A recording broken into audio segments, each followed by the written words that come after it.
Michigan has had some good quarterbacks in its last decade or so. You had guys like Shea Patterson, J.J. McCarthy, Cade McNamara, and Devin Gardner, but one guy everyone remembers the most is Denard Robinson. At one point, he was a legitimate Heisman contender, was one of the most exciting players in college football, and even found a way to stick around in the NFL for a little while. But as a few years have passed, not only did Denard Robinson flame out of the NFL, but he ended up getting in trouble, and his career kind of has an interesting legacy. In today's video, I want to talk about what happened to Denard Robinson. We're going to go through how he became a huge recruit, how he quickly took over Michigan, and then whatever the heck happened to him after that. But before we get started, if you're a big fan of college football, be sure to subscribe to the channel, leave a like if you want to support today's video, and let me know what player, team, topic, or situation I can cover next. Now let's get started and talk about what happened to Denard Robinson. So in order to understand how Denard Robinson got to this point, we first need to go back in time. He grew up in the town of Deerfield Beach, Florida, and his family's roots went so far deep in that town that they were actually there when deer ran through the fields of palmetto and cabbage palms. His great-grandfather, Thomas Philpott, actually was a farmer there in the 1930s. Denard had ties there. Unfortunately, the town saw things go up and down at the time of Denard's rise, and there were a few terrible crimes that happened while he was there, and he could have easily gotten sucked down the wrong path. Denard's parents would not let that happen though, as him and his brother swore they would emerge from their toxic surrounding and provide for their family.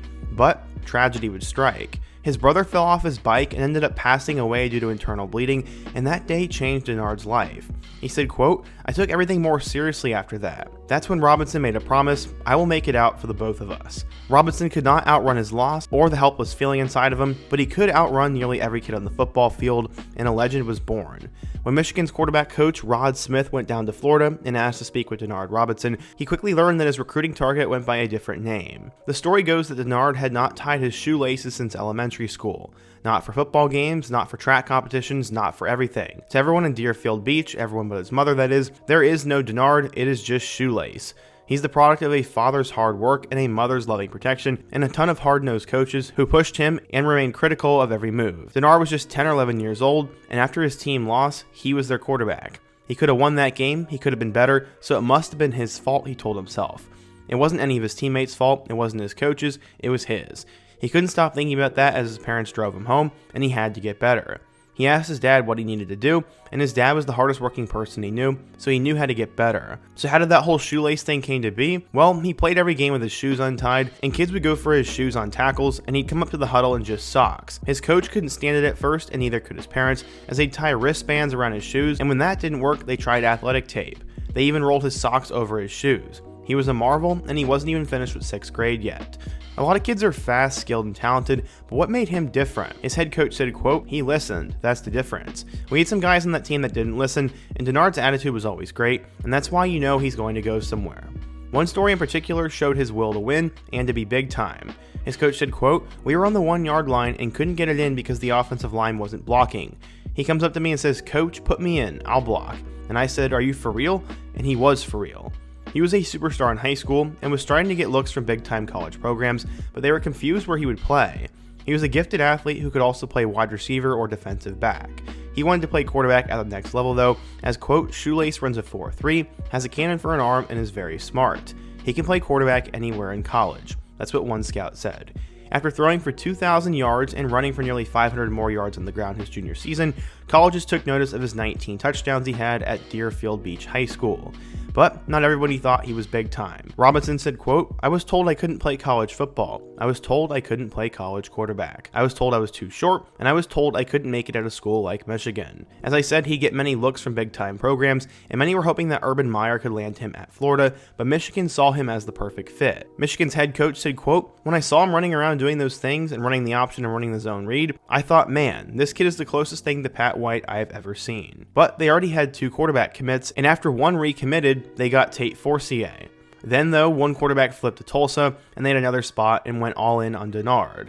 Robinson took official visits to Georgia, Florida, Kansas State, UCF, and Michigan, but would ultimately pick the Wolverines. On the field, he made play after play, but one playoff game would haunt him forever. Against the number 1 team in high school football, Miami Northwestern, Denard failed to get a 4th down conversion that would have sealed the win. Ja'Cory Harris, the QB at the time, ended up driving his team on a 2-minute 99-yard drive, and the win would have been legendary, but it was gone. Denard was heartbroken. So, yeah, he would end up committing to Michigan, and as I said, this was a huge deal. On the football field, he threw for 1,900 yards and 18 touchdowns, while running for 538 yards and 8 scores on the ground. But more than the stats, everyone remembers his fire on the inside. On National Signing Day in February of that season, early enrollee Tate Forcier couldn't even remember Denard Robinson's name. All he knew is that day, Tate's mom told him they had signed another dual-threat quarterback and that he was really fast. In total, during Robinson's career at Deerfield Beach, he passed for 4,784 yards, 44 touchdowns, and had over 1,100 yards and 13 scores on the ground. But his talents were not restricted to the gridiron, as in 2008, his team finished third in the 100-meter dash, and he was a member of the 4x100 champion relay team. Scouts loved Denard, as according to 24/7 Sports, he was a 4-star recruit, the number 9 athlete, and the 122nd best player in the class of 2009. So how would he end up doing at Michigan? Well, let's take a look. Denard would arrive as a freshman in 2009, and he'd end up passing for 188 yards with 2 touchdowns and 4 picks, but most notably did damage on the ground, running for 351 yards and 5 touchdowns, which included a 2-touchdown game against Eastern Michigan and a score in a loss to a ranked Iowa team. Going into 2010, many were wondering if he could beat out Tate Forcier for the job, with one coach saying, quote, "Denard Robinson really stood out to me. Seeing him in the spring and seeing him again this Friday, he's starting to make that next jump to becoming the starting quarterback. This system is most valuable in running, not throwing, and nobody runs like Denard Robinson, man. He's fast." So yeah, he would end up starting, and he had a great debut in college football. In 2010, he'd throw for 2,570 yards with 18 touchdowns and 11 interceptions. He also ran for 1,700 yards and 14 scores. The guy was absolutely insane, but his welcome to college football moment came in his second career start against Notre Dame.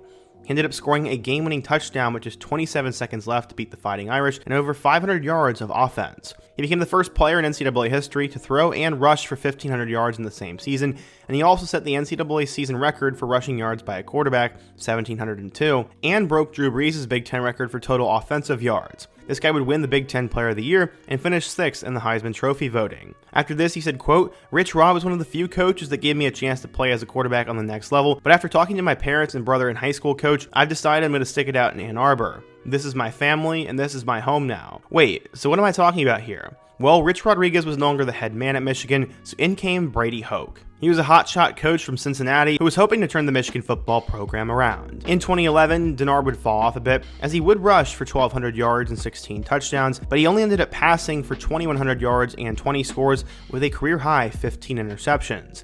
He was placed in a much more pro style of offense, and this would end up being a tough adjustment for him. In their final regular season matchup of the year, the Wolverines hosted a bitter rival in Ohio State, and he actually led Michigan to a 40-34 victory, the program's first win over the Buckeyes since 2004. Over a month later, Robinson and them then defeated number 17 Virginia Tech in overtime in the Sugar Bowl, and Denard Robinson was a star. Going into his final year at Michigan, Robinson would end up passing for 1,319 yards with 9 touchdowns and 9 picks, and also ran for 1,300 yards and 7 touchdowns. It doesn't take a rocket scientist to notice that his stats fell off big time, and that was because of an injury. In week 8, they ended up going to Nebraska, and down 7-6 with 3 minutes left in the second quarter, Robinson sprinted out to the left and dove for a first down. This was the most costly first down of his career, as he landed awkwardly and forced all his body weight onto his right arm and hand. The crushing contact caused damage, but a Nebraska player accidentally stepped on Robinson, making the blow even worse. He said, quote, "Maybe it was a stinger and it shouldn't be too bad, but the next day he was told he had severe nerve damage and that it might not go away and you may never be the same again." The sport that would help him keep his promise to his brother was now threatening to leave him just a couple months away from the NFL draft. While Robinson ultimately obtained clearance to play a few weeks later, he couldn't grip or throw a football properly. Thus, instead of missing the rest of the season, Robinson switched to a running back wide receiver role to support the team. He ended up catching 3 passes for 31 yards as a wideout. In total, Robinson ran for 4,495 yards with 42 touchdowns and passed for 6,250 yards, 49 touchdowns, and 39 picks. He had a really good career for Michigan and was seen as more of a what if, as his last 2 seasons he fell off. But he would still get drafted. He fell to Jacksonville in the 5th round of the 2013 NFL Draft, and when that draft card made its way to the podium, there was clarification on what position he would play, as they said, quote, "The Jacksonville Jaguars select Denard Robinson, running back, Michigan." The team classified Shoelace as an offensive weapon, expecting to utilize him as a running back, wide receiver, kick returner, and even a wildcat quarterback. That offseason, Robinson bulked up and added 15 pounds to withstand the rigors of his new position. As the third running back on the depth chart, he spent his first season in the NFL riding the pine and adapting. But in his second season, Robinson's numbers ended up being called. After an injury would sideline Toby Gerhart for Week 7, Robinson became a first-team back. His first NFL start mirrored his collegiate opener, as he ended up having 127 yards and 1 touchdown on 22 carries. They had won their first game since the previous season, and Robinson had some potential, but he would then suffer a foot sprain, landing him on IR and ending his season just 3 games early. Either way, Robinson's injury was tough, and it caused the Jags to select Alabama running back TJ Yeldon in the 2nd round of the 2015 NFL Draft. As quick as Robinson rose to the top of the depth chart, he was pushed down. A knee sprain the following year dealt the final blow to his NFL career, as he missed a few games and never resembled that lightning-quick runner that tortured defenses. In 2017, he did receive tryouts from both the Chicago Bears and the New York Jets, but nothing ever materialized. For a 5th-round pick that switched positions, Robinson did have moderate success, as in total he had over 1,000 yards and 5 touchdowns, and also caught 47 passes for 310 yards and had 7 kick returns. He said, quote, "If I don't get hurt in that Nebraska game, I never change positions. I ride or die as a quarterback into the league." In the meantime, he also took a break from football and had a son, and that became his life, and he said he's thankful that he saw his first steps. In 2018, he took one last stab at professional football as he signed with the Atlanta Legends of the Alliance of American Football League, but on April 1st of 2019, he was placed on IR, and the league also ceased operations later on that month. He then spent 2019 as an offensive analyst and special teams assistant at Jacksonville University until the program was discontinued the following year. In 2020, he rejoined the Jaguars as an offensive quality control coach before pivoting to the front office as a college scout assistant in 2021. After that season, Robinson then returned to his football career began, Michigan. He was hired as the new assistant director of player personnel for the Wolverines, and he said, quote, "It's not what happens to you that determines how far you'll go in life, it's how you handle what happens to you." Robinson ended up keeping his promise he made as a child, but there is unfortunately not a perfect ending to this video. In April of this past year, he was charged with operating while intoxicated in Ann Arbor and was arrested after being involved in a single vehicle crash. That definitely put a stain on his legacy, and many were wondering what the heck was going on with him. On May 15th, he was no longer listed as a coach at Michigan, and I don't really know what he's up to anymore. It's really unfortunate that he ended up having this mistake that cost him an opportunity to help out his former school, but again, it is what it is. Hopefully he learns from that. In total, Denard Robinson was fun. He was a superstar for 1 year at Michigan and showed glimpses of being a true college football legend. Unfortunately, that injury screwed him over, but still in spite of that, he changed positions and still had a decently successful NFL career, given the cards he was dealt. He found a way to stay in the league for a couple of seasons, floated around, and even had an opportunity to be a coach on staff, but unfortunately, he ended up throwing that away. Still though, Denard Robinson was a lot of fun, and I hope you guys enjoyed today's video. If so, what do you guys think of him? Where does Denard Robinson rank in terms of all-time Michigan quarterbacks? What player should I cover in my next video? And before you go, don't forget to also leave a like, subscribe if you're new, and check out all my other videos on the end screen. Hope to see you guys again soon, but until next time, peace.